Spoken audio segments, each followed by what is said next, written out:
Hello. Hello, नमस्कार जी। नमस्कार। कहाँ से बोले सर जी आप? मैं राजस्थान से बोल रहा हूँ जी, पवन दास। राजस्थान से? हाँ। राजस्थान से कौन सी जगह से जी? काम बताओ। नहीं, मैं तो ये जो अखबार में एचआई देख के दी कि आप सत्संग से जुड़ने के लिए संपर्क करें, तो वो क्या कुछ होता है ये बात पूछना चाह रहा था मैं। अखबार में क्या है? अखबार में दे रखा है सत्संग से जुड़ने वाले जानकारी के लिए संपर्क नंबर आपके दे रखे हैं ये। तो आप संत रामपाल जी के शिष्य हैं क्या? नहीं जी, मैं किसी का नहीं फिलहाल। तो फिर आपके मतलब की नहीं हो, आप फिर उनके सत्संग सुनिए संत रामपाल जी के, अगर आप भक्ति से जुड़ना चाहते हैं। क्या जी? अगर आप भक्ति से जुड़ना चाहते हैं तो संत रामपाल जी के सत्संग सुनिए। यदि आप उनके शिष्य हैं तो फिर आपको साथ संगति से जुड़ के और उनके जेल जाने के बाद की जो घटना है या उससे पहले की जो घटनाएं हैं वो समझना है, तो फिर आप हमारी वीडियो देखिए। अच्छा अच्छा, तो कोई वीडियो कैसे क्या देखें जी, ये तो पूछ रहा हूँ। वीडियो में मतलब बरवाला कांड की सच्चाई है कि ये कांड किसने करवाया, संत रामपाल जी जेल में क्यों हैं, आज भगत समाज को कौन लूट रहा है, कौन ठग रहा है। अच्छा अच्छा, तो ये कैसे देखेंगे? ये तो पता नहीं देखना कैसे है, किस पे देखेंगे? आप फेसबुक पे जाओ या यूट्यूब पे जाओ, वहाँ लिखो शंका समाधान विद पवन दास। ये अखबार में लिखा है शंका समाधान विद पवन। हाँ, उस पे लिखा होगा ना, यूट्यूब पे सर्च करो, और वो फेसबुक का पेज भी दे रखा होगा पवन दास इज लाइव नीचे। अच्छा अच्छा अच्छा। तो आप जी वहाँ जाके सर्च करेंगे तो आपको समझ में आएगी। लेकिन आप उनके शिष्य नहीं है तो फिर आपके कोई मतलब का नहीं है। अच्छा अच्छा। हाँ, नहीं क्योंकि जी, हमारे हमारे पंथ के अंदर जो चल रहा है ना, हाँ जी हाँ जी। ये केवल उन्हीं के लिए हैं। उन्हीं के लिए जी? आम आदमी के हाँ, लिए नहीं क्या? अलग लोग तो फिर संत रामपाल जी के सत्संग सुनो पहले। तो सत्संग कहाँ, ये कैसे सुने? सत्संग आप यूट्यूब पे जाके लिखो संत रामपाल जी के सत्संग, बहुत सारे सत्संग आ जाएंगे। ज्ञान समझो, ज्ञान अच्छा लगे तो आप उनकी शरण को ग्रहण करो। सही बात है जी। बस इतना है इसमें। अच्छा जी अच्छा। तो सत्संग तो कहाँ से लेना पड़ेगा ये? अभी लेना कहीं नहीं है, पहले पहले ज्ञान तो समझ लें अपन अच्छे से। बगैर ज्ञान समझे तो फिर आपकी भी वही हालत हो जाएगी जो बाकी लोगों की हो रही है आज संगत में। हाँ, तो मैं ये तो पूछा नहीं, मैं तो जानते नहीं इस तरह से, इसलिए तो क्या कुछ करना चाहिए, क्या नहीं करना चाहिए, किस तरह क्या करना चाहिए? बस आप अगर गुरुजी से जुड़ना चाहते हैं, अगर आपकी भक्ति मार्ग में रुचि है, तो आप उनके सत्संग नहीं सुनो। यूट्यूब पे टीवी चैनल पे भी सत्संग आते हैं। साधना टीवी पे रोजाना 7:30 से 8:30 बजे आता है, 1 घंटे का। पहले कितने ज्ञान बजे जी? समझिए। साधना टीवी चैनल पे गुरुजी के सत्संग आता है रोज, कितने बजे, शाम को है शाम को सुबह को? शाम को 7:30 से 8:30। 7:30 से 8:30 बजे तक? हाँ, साधना टीवी पे। साधना हाँ, बाकी साधना तो चैनल में? मोबाइल है तो मोबाइल में देखो आप, वो सबसे ज्यादा अच्छा है। तो मोबाइल तो है जी। हाँ, तो मोबाइल पे यूट्यूब में जाके लिख दो संत रामपाल जी का सत्संग, बहुत सारे सत्संग आ जाएंगे, आप सुनिए उनको। ज्ञान है ना वो, ज्ञान अच्छा से तो अच्छा। पता चलेगा कि आगे क्या है क्या नहीं है, क्यों ये मानव जन्म मिला है, क्या इसका महत्व है, अपने कहाँ इसको बर्बाद कर रहे हैं। कल को भक्ति नहीं करी तो फिर ये 84 लाख योनियां भोगनी पड़ेंगी, गधे कुत्ते सुअर। ये कौन है भाई साहब? ये वही तो इंसान है जो कभी इंसान शरीर था लेकिन भक्ति की नहीं उन्होंने, आज अपना कर्म भोग रहे हैं। अच्छा अच्छा, तो ये कितने तो के लिए मिलना पड़ता है? और क्या बनोगे फिर बताओ? इंसान दे तो एक बार ही मिलती है ना, ये सारी योनियां भोगने के बाद।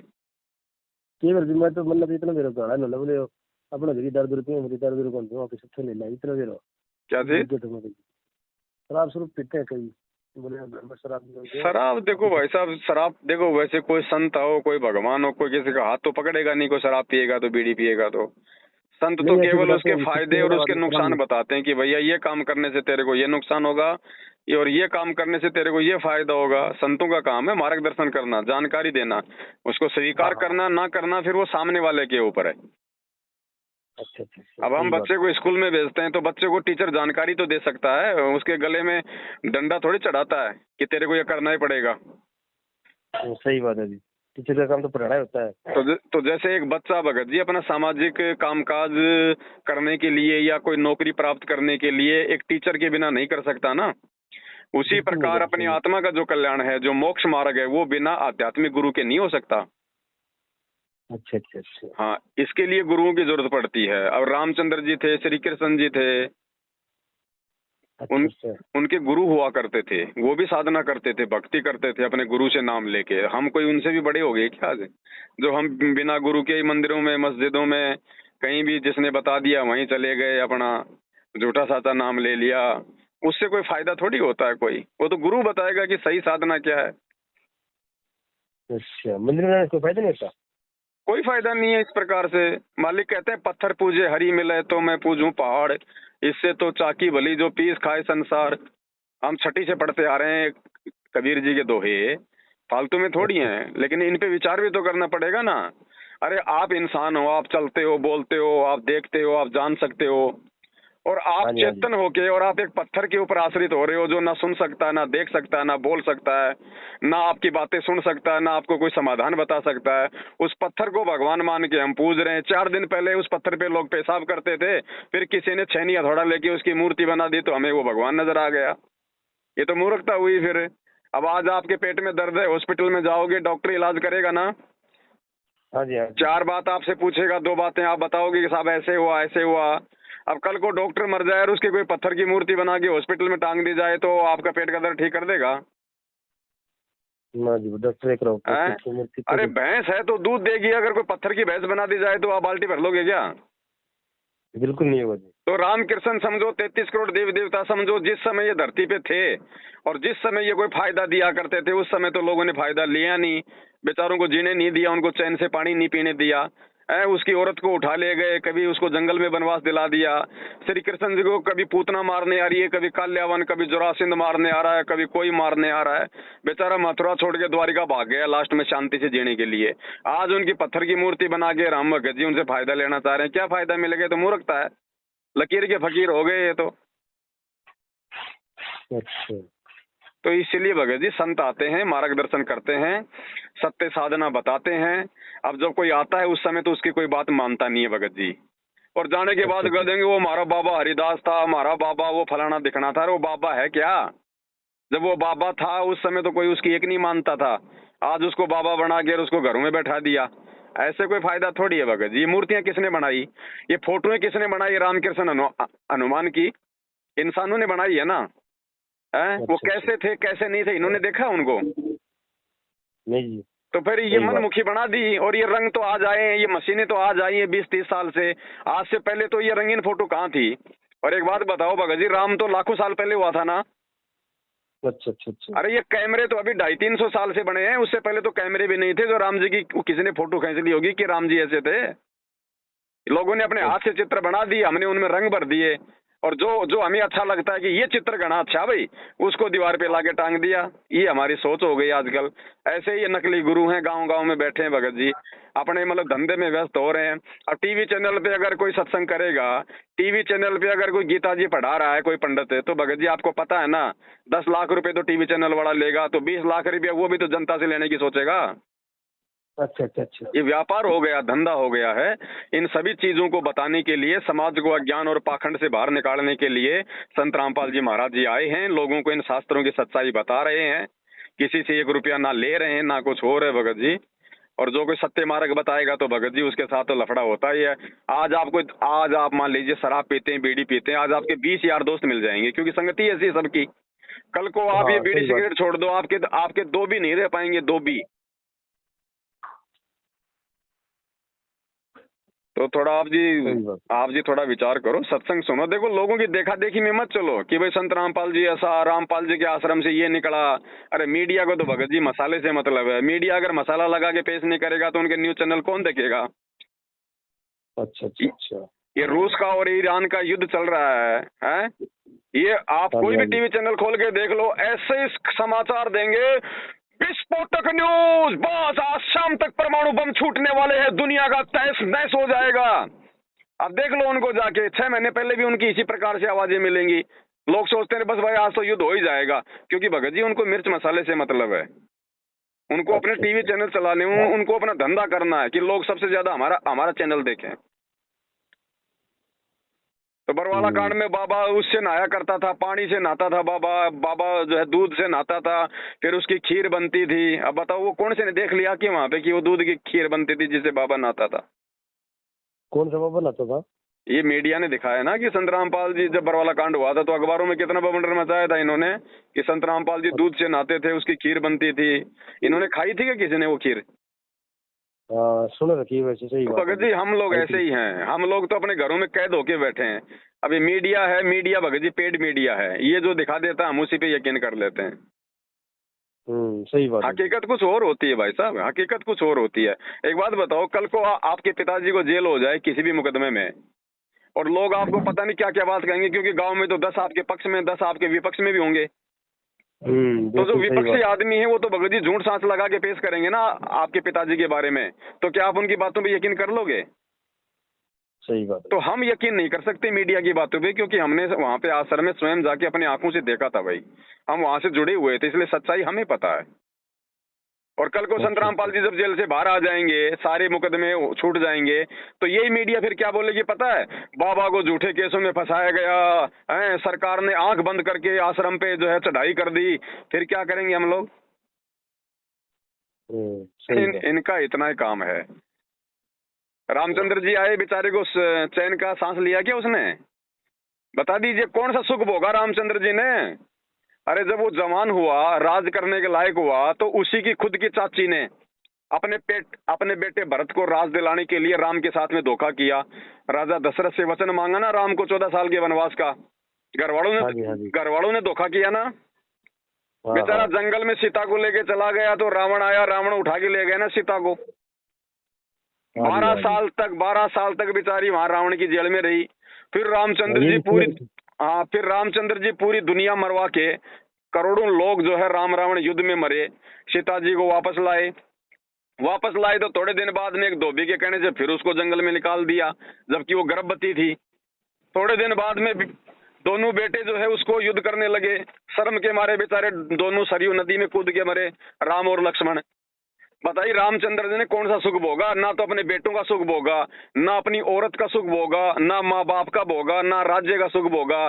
बताइए हम कौन सा सुख भोग लेंगे भाई साहब यहाँ पे? सही बात है। बता दीजिए। श्री कृष्ण जी का जीवन देख लो बेचारे का, जन्म लेते तो मामा दुश्मन हो गया हैं? और पूरा का पूरा उनका परिवार और 56 करोड़ यादव उनके भाई बंधु दुर्वासा ऋषि के शराब के कारण जमुना नदी पे जो है वो कट कट के मर गए। खुद का बेटा प्रद्युम्न उसकी आंखों के सामने मर गया। अरे जिस बाप का बेटा आंखों के सामने मर जाए वो बाप कभी चैन से जी सकता है क्या? नहीं जी। और लास्ट में खुद की मौत कैसे हुई? वो बालिया नाम के शिकारी ने पैर में तीर मारा, रो रो के मरा। अरे भाई साहब यहाँ पे हमारे भगवान सुखी नहीं है तो हम कहाँ से सुखी हो जाएंगे? तो संत रामपाल जी वही जानकारी दे रहे हैं कि वो असली भगवान कौन है जो राम और कृष्ण के भी ऊपर है। अरे रामचंद्र जी तो त्रेता युग में हुए थे। हम लोग कहते राम राम राम राम का नाम लेने से बेड़ा पार हो जाएगा, तो राम के दादा को तो पता ही नहीं था कि राम कौन है। अच्छा अच्छा। भाई राम के दादा ने कब देखा कि राम कौन है? और श्री कृष्ण जी तो अभी द्वापर युग में आए थे भाई साहब, 5,500 साल बीते महाभारत को। उससे पहले तो भगत जी त्रेता युग था, सतयुग था। उस समय के लोग तो जानते ही नहीं फिर श्री कृष्ण कौन है, क्योंकि उसका तो जन्म ही अभी हुआ है 5,000 साल पहले। तो ये कहाँ से भगवान हो गए? सतयुग कैसे साल पहले था जी? सतयुग भगत जी लाखों साल पहले था। जो प्रत्येक जो युग होता है ना वो 4,32,000 साल का होता है। 4,32,000 साल का? हाँ 4,32,000 साल का एक युग होता है। तो 4 युग हैं टोटल। ये 40 ये मतलब 40 लाख और 20,000 वर्ष के होते हैं तकरीबन। मतलब हर एक जो युग है ना वो उसके मतलब डबल में आ जाता है। जैसे कलयुग है, ये कलयुग 4,32,000 साल का है, तो इसका जस्ट मतलब डबल लगा लो आप, 8,64,000 साल का द्वापर हो गया। उसमें 8,64,000 में 4,32,000 आप और जोड़ दो, वो हो गया त्रेता युग। उसमें 4,32,000 जोड़ दो, वो हो गया सतयुग। टोटल मिला के 40 लाख और ये 20,000 के आसपास होते हैं। 40,020 लाख वर्ष। ये तो बड़ा शब्द है पहले तो बहुत लंबा भगत जी, को छोटा मोटा बखेड़ा थोड़ी है, कोई धरती कोई आज से थोड़ी है। सही बात। तो इसलिए यहाँ पे भगत जी जो भक्ति नहीं करता फिर उसके ये गधे कुत्ते सुअर मक्खी मच्छर ये 84 लाख प्रकार की योनियां भोगनी पड़ती हैं। भाई साहब ये क्यों बनाई फिर फालतू में? बता दीजिए क्यों बनाए? आज ये मुर्गों के सिर क्यों कट रहे हैं, बकरों के सिर क्यों कट रहे हैं? बताओ बकरा कौन सा खेती में काम आता है, मुर्गा कौन सा मतलब जो हड़ जोड़ने के काम आता है? वो किसी काम नहीं आता। फिर क्यों बनाई ये योनियां? इन्होंने मानव जन्म में अच्छे कर्म नहीं किए इसलिए आज इनकी गर्दनें कट रही हैं। तो ये दुख हमारे को भोगने पड़ेंगे अगर भक्ति नहीं करेंगे तो। इसलिए वो जगाने के लिए संत रामपाल जी आए हैं। अच्छा। तो भगत जी आप उनके विचार सुनो। लोगों के कहने से ऐसे नहीं चलता भगत जी। लोग तो, आप गांव में हो, गांव में एक सरपंच है, अरे लोग तो 20 हाँ जी, आदमी उसकी बुराई करने वाले मिलेंगे, 20 आदमी उसकी अच्छाई करने वाले हैं, तो क्या सरपंच क्या बुरा हो गया भाई? सही बात है जी, बिल्कुल सही बात है। गाँव में तो हर तरह के लोग होते हैं। तो भगत जी ये राजनीतियां चलती हैं, जो संत राजनेताओं के काम के नहीं होते ना, उनको ये झूठे साचे राजनीति में फंसा के दुनिया के सामने पेश कर देंगे। उसने ऐसा कर दिया, उसने बलात्कार कर दिया, उसके आश्रम में सोना निकला। ये राजनीतिक फंडे हैं भगत जी। राजनीति सबसे बड़ा गंदा धंधा है। अच्छा। इनका बस पड़े तो ये अपनी माँ बहनों को सामने लाके खड़ा कर दें। ये इतने नीच इंसान होते हैं ये राजनेता। ये हिंदू मुसलमान कौन करवा रहा देश में भाई? राजनेता करवा रहे फिर हैं। इनको अपनी कुर्सी बचानी है, इनको लोग नहीं बचाने। सही बात है। किसान देश की रीढ़ की हड्डी होता है। बेचारे कितने मरे वहां पे। दिल्ली में आया एक बार भी वहां पे प्रधानमंत्री? ये अपने स्वार्थ में दिल्ली जीते भगत जी। इनको जनता से मतलब नहीं होता। जब इनको वोट चाहिए तब तो ये पैरों में गिर जाते हैं, भीख मांगते हैं, और एक बार राजा बन जाते हैं फिर ये सबके बाप बन के सिर पे बैठ जाते हैं फिर ये। दिल्ली में कब कौन मर गया जी? अरे दिल्ली में किसान आंदोलन नहीं चल रहा था क्या? वहां पे बैठे थे किसान बॉर्डर पे। हाँ, बॉर्डर तो पे बैठे थे। कितने बेचारे 200-300 किसान मरे थे। कई दिन बैठे रहे थे। तो फिर आया एक भी वहां पे कोई? सही बात। तो फिर भगत जी आपने अपना आत्म कल्याण करवाना है। संत आए हुए हैं, उनकी शरण में आने के बाद में फिर हमारे को कोई टेंशन नहीं होती। फिर भगवान सारी व्यवस्था करता है हमारी। आगे से आगे हमारा काम धंधा भी ठीक चलेगा। शरीर में कोई रोग शोग होगा तो उसमें भी जो है परमात्मा दया करेगा। फिर वरना भगवान की भक्ति की आवश्यकता क्या भाई? मीराबाई ने जहर खाया, भगत जी क्यों नहीं मरी? आप खा लो देखे, मैं खा लो देखे, मीराबाई क्यों नहीं मरी? इसलिए नहीं मरी क्योंकि वो भगवान की भक्ति करती थी। अच्छा, सही बात है। प्रहलाद भगत था, उसको भगत जी उसको उसकी बुआ आग में लेके बैठी ना होलिका,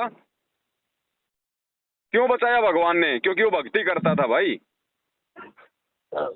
अब आज भक्ति रही नहीं, और भक्ति भी है तो ये नकली संत गांव गांव में बैठे हैं पंडित, इन्होंने उल्टी साधना पे लगा दिया। कोई माता पूज रहा है, कोई भैरू पूज रहा है, कोई पित्र पूज रहा है, कोई मेहंदीपुर चले जाओ, कोई श्याम जी का चले जाओ। श्याम जी की बेचारे की खुद की तो गर्दन कटी हुई है, तुम्हें कहां से बच्चे दे देगा? वो खुद तो बेचारा पूरा नहीं है, तुम्हें कहां से साबित बच्चा दे देगा? तो भगत जी हमारे को उल्टी साधनाओं पे लगा दिया। अच्छा। तो थोड़ा विचार करो। आज संत रामपाल जी महाराज जी आए हुए हैं धरती पे, भगत जी उनके विचार सुनो। कोई भी महापुरुष होता है ना, उसके विचारों से ही पता चलेगा। किसी के कहने से थोड़ी हम मान लेंगे ये बातें। फिर ये पढ़ाई लिखाई क्यों दी? अगर आज भी अगर हमने किसी की बातों में आके अगर कोई डिसीजन लेना है तो फिर ये पढ़ाई लिखाई का मतलब क्या हुआ? शिक्षित होने का मतलब क्या हुआ? फिर वो तो गंवार है, मूर्ख है, जिसने जिसको कह दिया वैसा मान लिया। सही बात है जी। तो विचार करो, आप उनके सत्संग सुनो टीवी चैनल पे। और जब तक संत रामपाल जी जेल से बाहर नहीं आ जाते हैं भगत जी, तब तक कोई नाम दीक्षा वगैरह मत लेना। क्योंकि उनके भाई ने जगह जगह ये दुकानें खोल रखी हैं उनके नाम की आड़ में, और अपना धंधा कर रहा हो।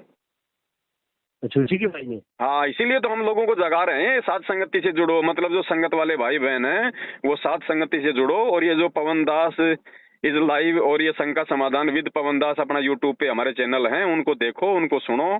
और संगत को हम लोग थोड़ा सा बचा रहे हैं, आगाह कर रहे हैं। जो लुट रहे हैं, जो पिट रहे हैं, जो ये बेचारे दान धर्म के नाम पे भोले वाले भगत। अरे भाई धंधा चल रहा है भाई। अभी संत रामपाल जी का जो बड़ा लड़का अभी वो जेल से बाहर आया है। बाहर आते ही उसने 40 किला जमीन ले ली, 40 किला जमीन गांव धनाना में। अच्छा। हाँ जी। और ये जितने भी आश्रम खोल रखे हैं सब इन्होंने अपने नाम पे करवा रखे हैं ये। अब बेचारा भगत तो भोला होता है ना, उसको तो गुरु जी का नाम ले दिया जाता कि गुरु जी का आदेश है दान करो। अब क्या करे बेचारा भगत, फायदा ये उठा रहे हैं। 40 किलो मोल ले ली इसने? हाँ, गांव धनाना में मेन रोड पे 40 किला जमीन खरीद ली। 1 किला भगत जी वहां तो करोड़ों की है। अच्छा, तो ये लड़के ने ले लिया? हाँ, रामपाल के लड़के ने? हाँ, संत रामपाल जी के बड़े लड़के ने। छोटा लड़का तो भगोड़ा घोषित है ना, वो तो छुपता फिर रहा है पुलिस के डर से। अच्छा। ये सारा का सारा जो परिवार है ना, इन्होंने ये कांड करवाया, ये बरवाला कांड अपने स्वार्थ के लिए। अच्छा। इसलिए हम थोड़ा लोगों को जगा रहे हैं, जागरूक कर रहे हैं कि भाई अपनी भक्ति बचा लो। हमने गुरुजी के परिवार के पीछे थोड़ी चलना है, हमने गुरुजी के परिवार को देख के थोड़ी ना हम लोग ये भक्ति से जुड़े थे, हम तो अपने गुरुजी को देख के जुड़े थे। तो गुरुजी ने सत्संगों में क्या शिक्षा दी है, तुम उसके आधार से चलो, उनके भाई के उनकी बेटा बेटी के हिसाब से क्यों चल रहे हो? ये बातें बता रहे हैं भगत जी। इसलिए ये मतलब साथ संगति से जुड़ने के लिए हमने अखबार में ऐड निकलवाया था। अच्छा अच्छा। बाकी संत रामपाल जी में उनकी भक्ति में कोई कमी नहीं है भगत जी, उनके बराबर भक्ति है ही नहीं यहाँ पे इस धरती पे ही। उन्होंने जो ज्ञान दिया है ना, जो शास्त्रों को दिखा दिखा के, आंख बंद करके नहीं पढ़ाया उन्होंने ये नहीं कहा कि आप मेरे ऊपर आंख बंद करके विश्वास करो। भाई मेरे से पहले तो ये गीता जी थी, ये वेद थे, तो तुम इनको देखो ना, इनमें क्या लिखा हुआ है। भाई आज अगर किसी ने भगत जी डॉक्टर बनना तो कौन सी पुस्तक पढ़ेगा? MBBS की। अगर किसी ने वकील बनना तो कौन सी पुस्तक पढ़ेगा? कानून की। अब किसी ने भक्ति करनी है तो भाई वेद और गीता पढ़नी पड़ेंगी, क्योंकि इनमें भक्ति का है पूरा संविधान। तो संत रामपाल जी ने कहा कि भाई वेद और गीता तो मैंने नहीं लिखे ना, ये तो मेरे से पहले से लिखे हुए हैं, मैं तो तुम्हें दिखा रहा हूं कि इनमें लिखा हुआ क्या है। अब जो लिखा हुआ जब सही सही दिखा रहे हैं तो फिर ये नकली संतों की दुकानें बंद होती हैं, नकली पंडितों की, इनको होता है दर्द। अब ये तो भगत जी उनके बुरे बुरे गीत गाएंगे ना। सही बात है। अभी रामपाल का लड़का ये भी सत्संग दे रहा है क्या? सत्संग नहीं दे रहा, सत्संग देने की औकात कहाँ भगत जी उनकी। उनको इतना ज्ञान होता तो भगत जी अपने बाप के मार्ग में 2 कदम आगे बढ़ते हैं ना। ये तो संगत को लूटने में लगे हुए हैं, इनको ज्ञान कहाँ है। अच्छा। सत्संग तो गुरुजी ने कर रखे हैं, उनकी DVDयां भर रखी हैं, उनको चला देते हैं ये लोग आश्रम में। अच्छा अच्छा अच्छा। हाँ, और इनके कहाँ सत्संग करने की औकात है भगत जी। अब इसने 40 किलो मोल ले लिया ना। हाँ जी, हाँ जी। संगत से पैसे उगा के कर लिए होंगे। अरे संगत को 8 साल से लूट रहे हैं गुरुजी के नाम पे भगत जी। अरबों खरबों का बेचारों को लूट लिया संगत को, अब क्या है। इसलिए थोड़ा सा जागरूक कर रहे हैं, हमारा तो ये मकसद था अखबार में ऐड देने का। बाकी आप अगर उनके शिष्य नहीं हैं तो आपको उनके सत्संग सुनने चाहिए, ये मौका बार बार नहीं मिलेगा भाई। अगर आपको अच्छा लगे तो सुनो, नहीं तो छोड़ देना, कोई मतलब जबरदस्ती का काम नहीं है। हाँ सही बात है जी। भाई हर स्कूल वाले जब स्कूल में एडमिशन का समय आता है तो प्रचार करते हैं ना, सब हमारी स्कूल बहुत अच्छी है, हमारी स्कूल बहुत अच्छी है। तो आप क्या करोगे? आप उनकी बातों पे यकीन थोड़ी करोगे। आप पहले स्कूल में जाके देखोगे, वहाँ की व्यवस्था देखोगे, वहाँ के बच्चों का डिसिप्लिन देखोगे, हैं, वहाँ का स्कूल का रिजल्ट क्या रहा वो देखोगे, तब अपने बच्चे को एडमिशन दोगे ना। सही बात है। तो मैं कह रहा हूँ मेरी बातों पे यकीन मत करो, लेकिन आप कम से कम उनके विचार सुनो, सत्संग सुनो 2, 4, 5, 10 दिन। आपको लगे कि वास्तव में यार कोई ज्ञान है, दुनिया से अलग ज्ञान है, ये सत्य ज्ञान है, तो आप उनको स्वीकार करो। सही बात है जी। हाँ ठीक है भाई साहब। अभी आएंगे, जब तक आते नहीं तब इतना नाम नहीं मिलेगा। नहीं, नाम नो मत लो, और नाम ले लोगे तो फिर वही बात है। देखो, नाम लेना का मतलब ये नहीं कि आपने कोई जहर खा लिया। नाम लेने का मतलब है कि संत रामपाल जी की तरफ से उनके परिवार को नाम दिलाने का आदेश नहीं है। ये लोग अपने मनमुखी तरफ से, गुरुजी ने जो नाम की जो DVD जो भर रखी थी ना, वो DVD को लैपटॉप में चला के ये लोगों को नाम दिलवा देते हैं। लोग सोचते हैं कि नाम मिल गया। अब नाम जहाँ से मिला है लोग तो वहीं से जुड़ेंगे ना। अब फिर आए दिन फिर ये कहेंगे साहब अब एक ज्योति करवा दो, गुरुजी का आदेश है 2100 रुपए की। साहब एक पाठ करवा दो, गुरुजी का आदेश है 15,000 रुपए का। आज हरियाणा में जसिया में जाटों का आंदोलन है, गुरुजी का आदेश है वहां पे 4 दिन बैठना है। आज आनंदपाल सिंह की CBI जांच करवानी है। आज BJP को वोट डालना है। वो भगत को बेचारे को बंदर बना के छोड़ देते हैं। ये ना घर का ना घाट का, धोबी का कुत्ता बन के रह जाता है वो। इसलिए कह रहा हूँ आप उनके विचार सुनो, आप उनके सत्संग सुनो।